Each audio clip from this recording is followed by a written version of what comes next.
Women in Leadership, brought to you by HeronCode, the management consultancy for what happens next. For more information, you can visit HeronCode.com.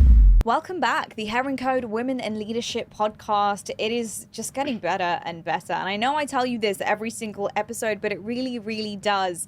We have women from all different walks of life that have come here onto this podcast to share their story with you. And from your feedback, I know that you have absolutely loved it. And you will continue to love it, because today's episode I'm joined by Preeti Mundhra, who is a courageous leader, an inspiration for women in the financial services industry and beyond. Preeti, welcome to the podcast. Thank you, Nimi. It's a pleasure to be here, and I'm really grateful for this opportunity. Absolutely.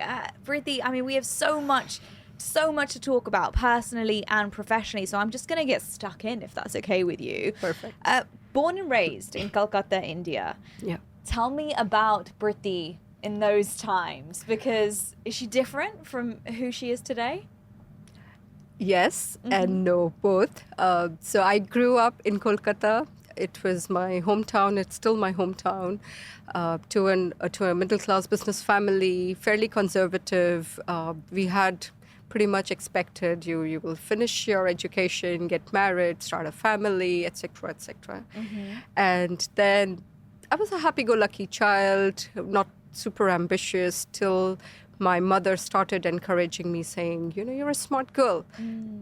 Try a little harder, give yourself a little more push. And then as I got into high school, I started understanding my own potential slowly and gradually, till I realized, okay, there is something in there and I need to start working on it, take myself a little more seriously. Yeah. And I put in the hard work. And then I realized, okay, I'm not going to follow the traditional family approach that my father would have imagined for me at that time. So little by little, I started defying those expectations in some way, where I said, no, I'm not getting married at 23. I'm going out. I'm getting my MBA outside of Kolkata. And after doing my MBA, I was like, I'm not getting married yet. I'm going to start working. And I started working with my first organization in FMCG, ITC in India. And it was a rather unconventional job as well, because, quote unquote, I was selling cigarettes to start with in my career, and that required a lot of hardcore traveling into the odd parts of villages, towns around the city. So it was very hardcore, very unconventional. I come from a community called Marwaris, and it was kind of unexpected that I would be doing any of this. I ended up doing it. So as a child, I didn't think I would be growing up into having a full-time career and living away from my hometown. But it happened. It happened because at some point my mother saw a lot more potential in me than I myself was willing to. But it's alien. It's so alien for then someone like yourself to then say, that's it, I'm not going to follow the conventional societal expectation of me. Where did that come from? This sudden against the grain, some might call rebel. Where did this streak come from you? So interestingly, I was never rebellious. It's just that I was taking life's decisions with the flow. So when I started getting good grades, I realized I want to pursue education more seriously. When I completed my education, I was like, I've done all of this. I've put in all the hard work. So I just sat down with my parents and explained to them what I wanted to do with my career. I got a good opportunity. And they saw that the effort was there. So they were like, okay, go, do life your way, Of course, it wouldn't have been possible, or it would have been much harder if they had resisted. But no, they were the ones who stood by me then and said, just go and do it, and then we'll figure out the rest. So it wasn't ever done with the intention of being a rebel. It was just that. And the same thing happened when it came to marriage, career. And then when I met my now who's my husband, Gaurav, when I met him, he was not from the same community, and we had issues back then, saying, how are we going to make this marriage happen? Yeah. Again, the same logic, sat down with the families, made them understand our point of views. There was a little bit of resistance, but then they said, okay, you guys are mature enough, responsible enough, we let you be. Yeah. I think I was fortunate enough to have a family that, although being traditional, was also willing to indulge me and say, you are one strong-headed girl, you're determined, and we believe you're responsible. You've made responsible choices so far, so we'll trust you. Yeah, wow. So that's how, even marriage happened. And then I think that was the best thing that happened because after that, almost all our choices have been made together with a very conscious, choice making. Yeah. So building my career, having kids, and still giving my all to both my family and work happened because I think because I found the right partner, someone who again had so much faith in me and so much conviction in what I could do.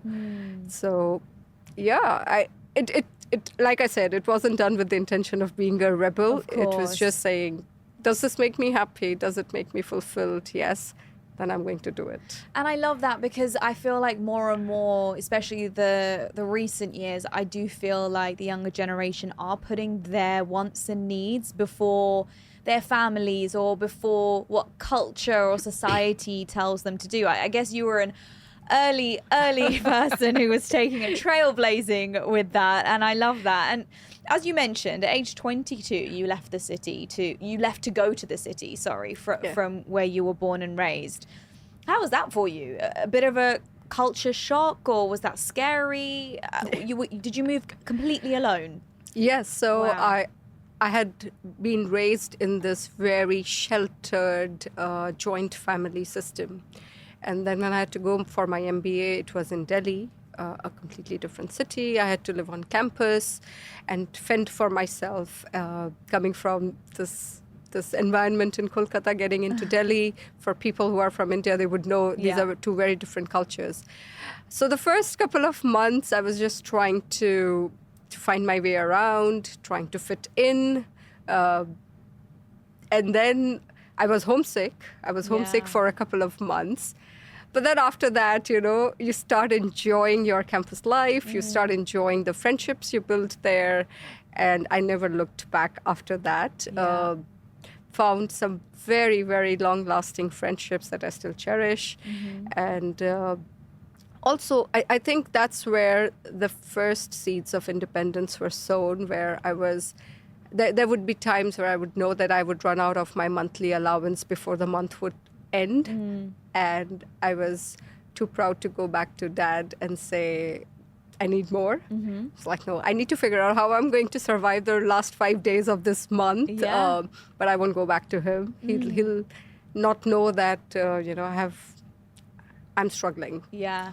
And I'm really happy I did that because that's how I really became independent, making my own decisions, trying to figure out how to becoming money-wise as well, knowing whatever is my allowance, either I work within that or I figure out how to increase that, So then I started participating in a lot of inter-school competitions and doing live cases with different industries to make that extra on the side right now. All of these little things, when you're living with your family and you're sheltered, you don't make those everyday decisions. But stepping out of the family, living by myself, got me ready for my first job. Because my first job required me to stay in another city, and this time not on campus, living by myself, right? So, but I was not afraid anymore because I had been making those decisions and day-to-day choices, keeping myself safe and secure. Delhi at that time was not the safest of places.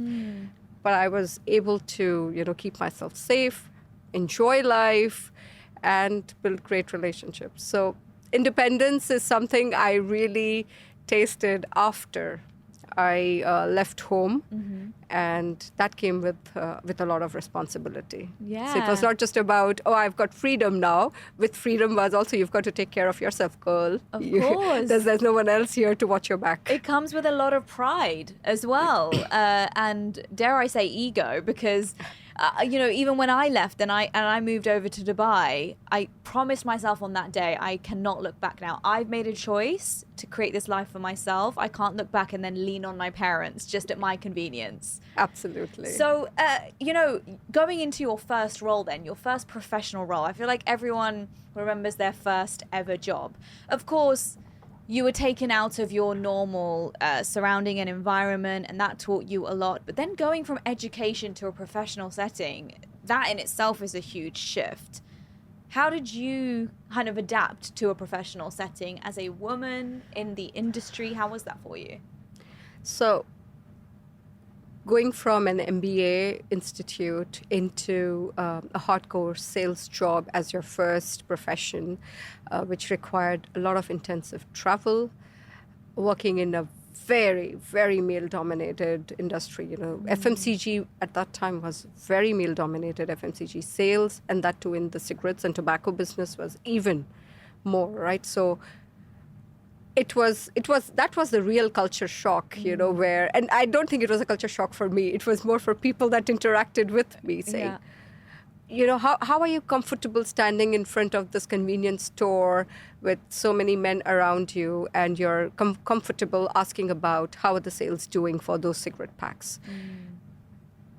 I had to do it, and I had to do it without batting an eyelid, without letting people know that I was feeling uncomfortable or embarrassed or anything. It's like, matter of fact, I'm just going to stand here and fake it till you make it. Yeah.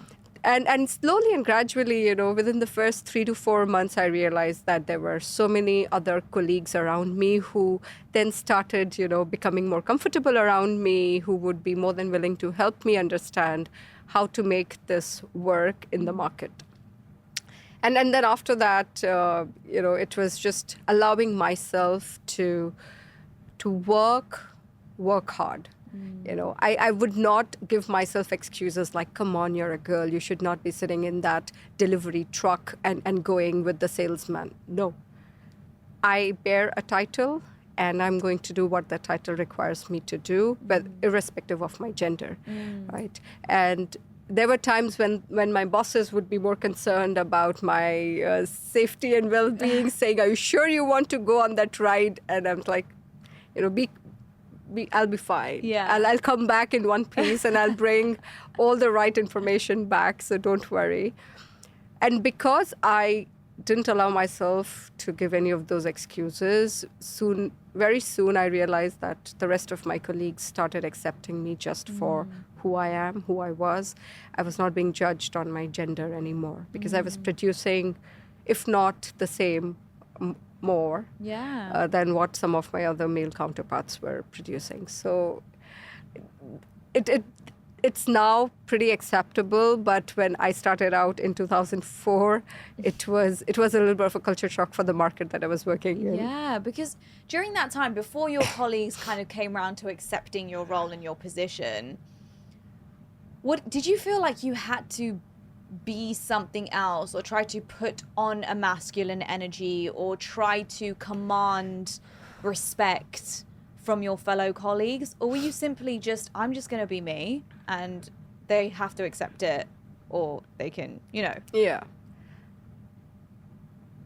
This is something about me which I'm very proud of. I have never tried to be someone I'm not. I cannot be. It's just not sustainable. Right. So I was like, this is who I am. I'm sincere, I'm hardworking, and I'm simple. I have certain rules in life that I will not break, and I'm going to stick by those. I come to work, I leave my gender outside. This is me as a person. I'm a whole, right? You take me as a whole, you get the best out of me. So there was, in my mind, I was very clear, there was no gender disparity in my mind. So I did not allow others to treat me differently just because I was a girl. Yeah, you're not defined by it. Yeah, and I did not judge. I've had great male bosses all along, and I was not there trying to prove a point of feminism. I was just there as someone who was curious about learning, who was willing to put in the hard work and find solutions. And sooner or later, your managers, your leaders around you start appreciating that, Yeah. rather than if you're trying to rally up, an agenda for being a woman. Yeah, absolutely. And one thing that you've been very passionate about is about a high performance culture in every team that you have been in, every organization that you have worked for. So what does it take to have high performance culture within not just an individual, but a team and an organization as well? So it's a process. It doesn't happen overnight, especially if you inherit a team, it's harder. But if you have the privilege of building a team from scratch and bringing in the right people, it starts there. So the culture is defined by the people that are going to be living that culture. So, in my current role and my previous 2 roles, I was fortunate enough to be able to build my own team from ground up. Right. So I'm very particular about hiring. And I spend a lot of time and effort in meeting candidates to make sure that when they come into this environment, they are able to deliver, right? So hiring well and hiring consciously is the first requirement. Second is keeping things very open and honest. So being able to have very genuine and rich conversations with the team members, being open to getting feedbacks from them. I didn't become a CEO overnight. Yeah. It's been a journey of leadership, and I'm still at the very, very, early stages of this journey of leadership. And there are times when I make mistakes. I allow the team to share feedback with me. I learn from what they say. Sometimes the most junior, youngest team members have some very great insights into my leadership style, and they say, Preeti, if you would do this a little differently like this.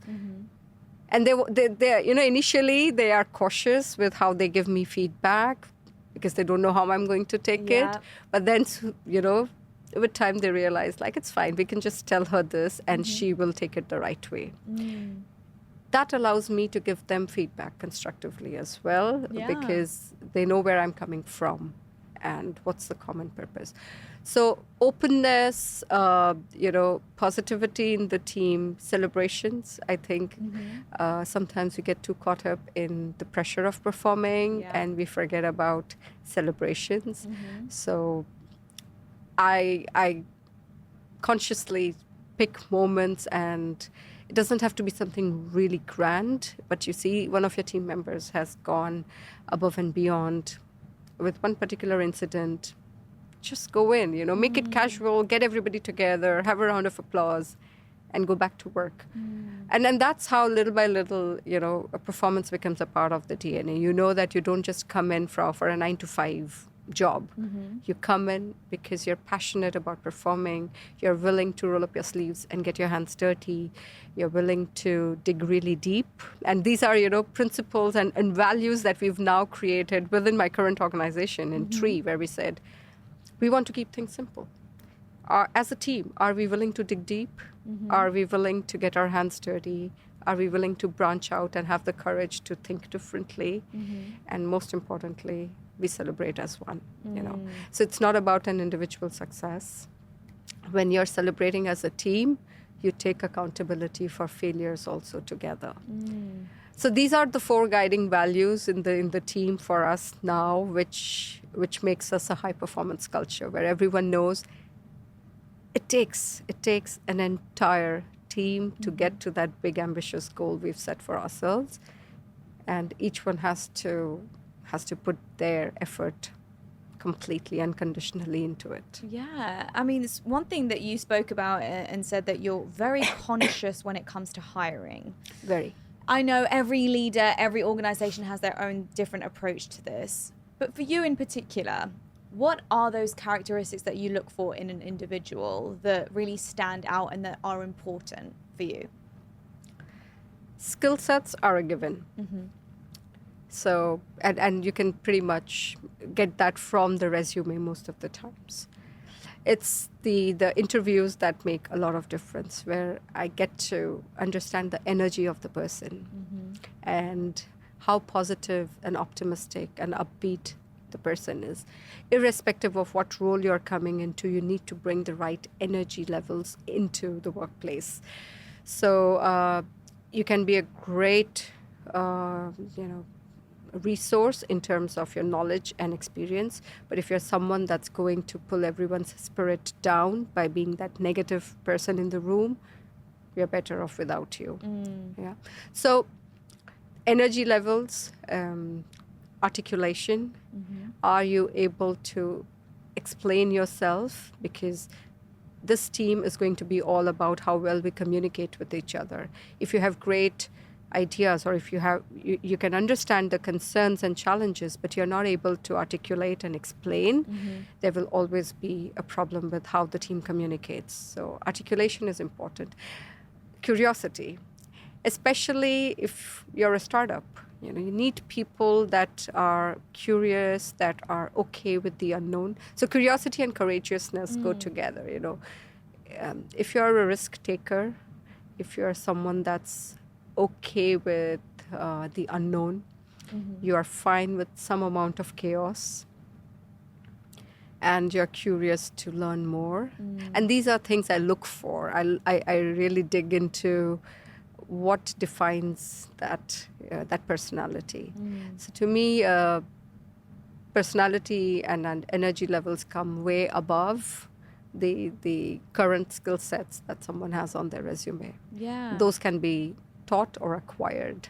Absolutely. And I think a leader truly reflects that. When I look at a leader or a manager I've ever had, I aspire to be like them. And I think that you've led with that attitude as well. And one thing that you have spoken about is that your attitude and approach to certain decision making within your career has got you to where you are today, and that is to always say yes. Can you tell me more about that ethos?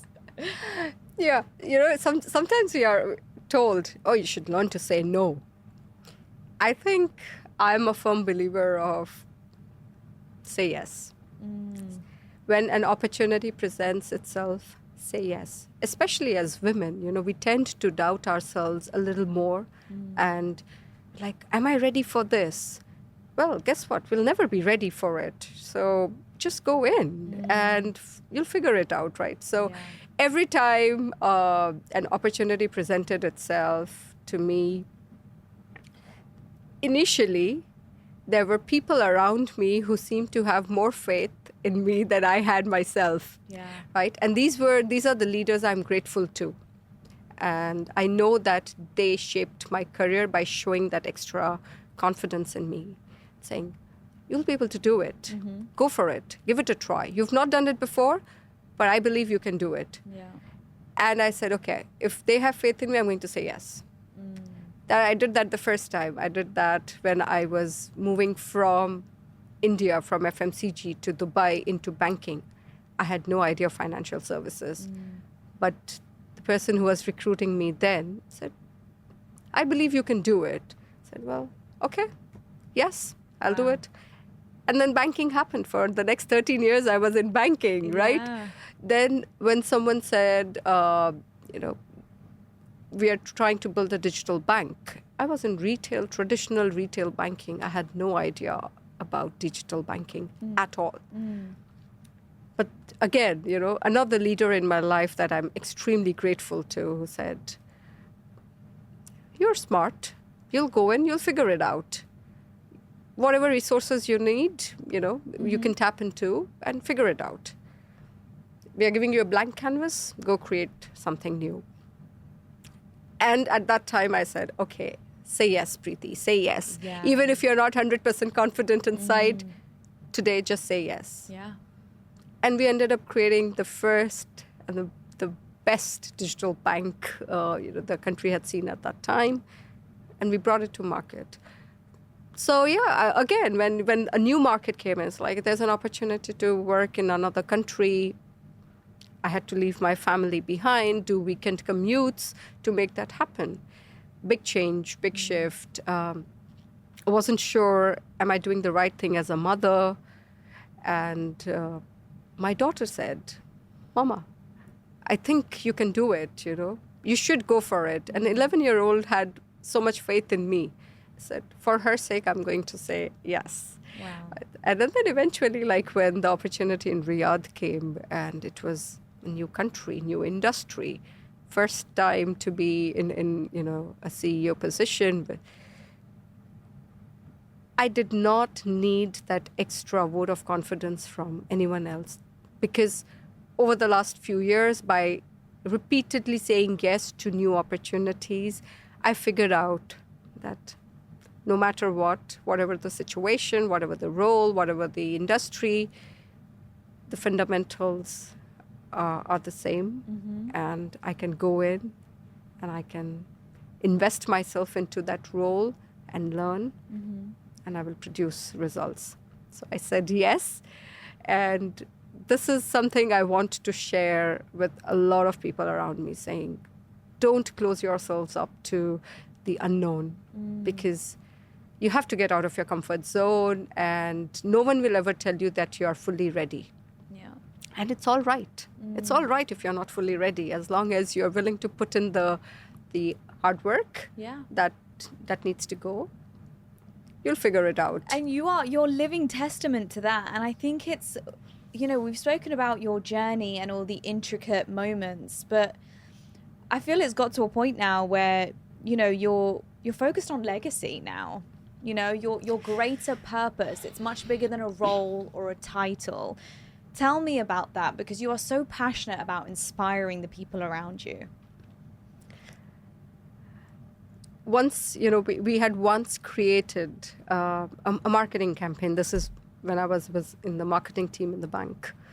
And it says, keep writing your success story. And it had come out of a conversation I was having with a gentleman from the agency, a great friend. And we started talking about what is the purpose of my company at that time in the role of the customers' lives. And it was about enabling them to, they are the hero of the stories, we're just the catalyst. And that message has remained with me over the years. And now it is my deep passion. It is my purpose.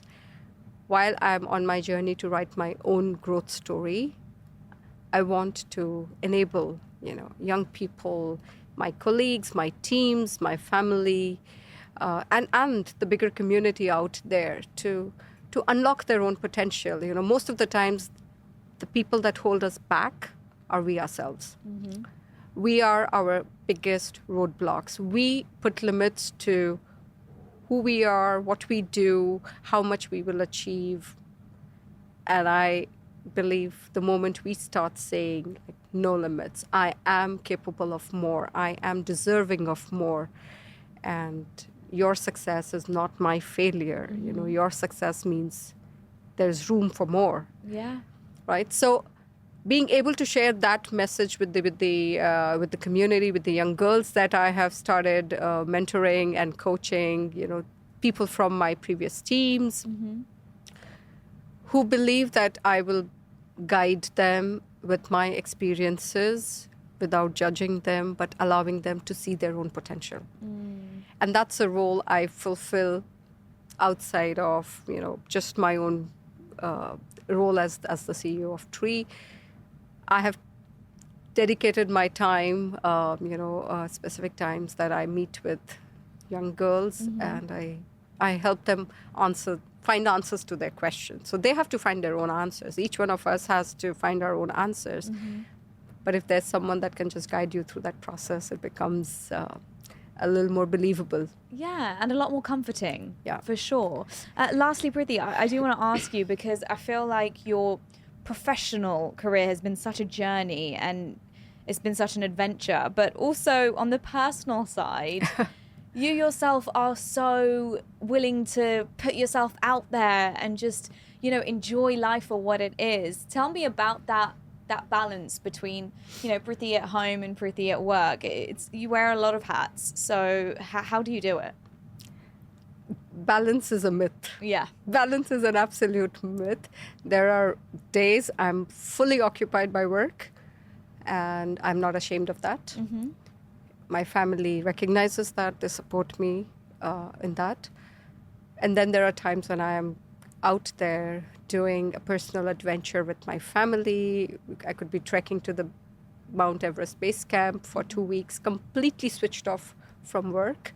So the balance shifts completely to, to my personal adventure. And I do that, I'm in the moment, I'm in the present and enjoying it, right? So I don't try to chase balance.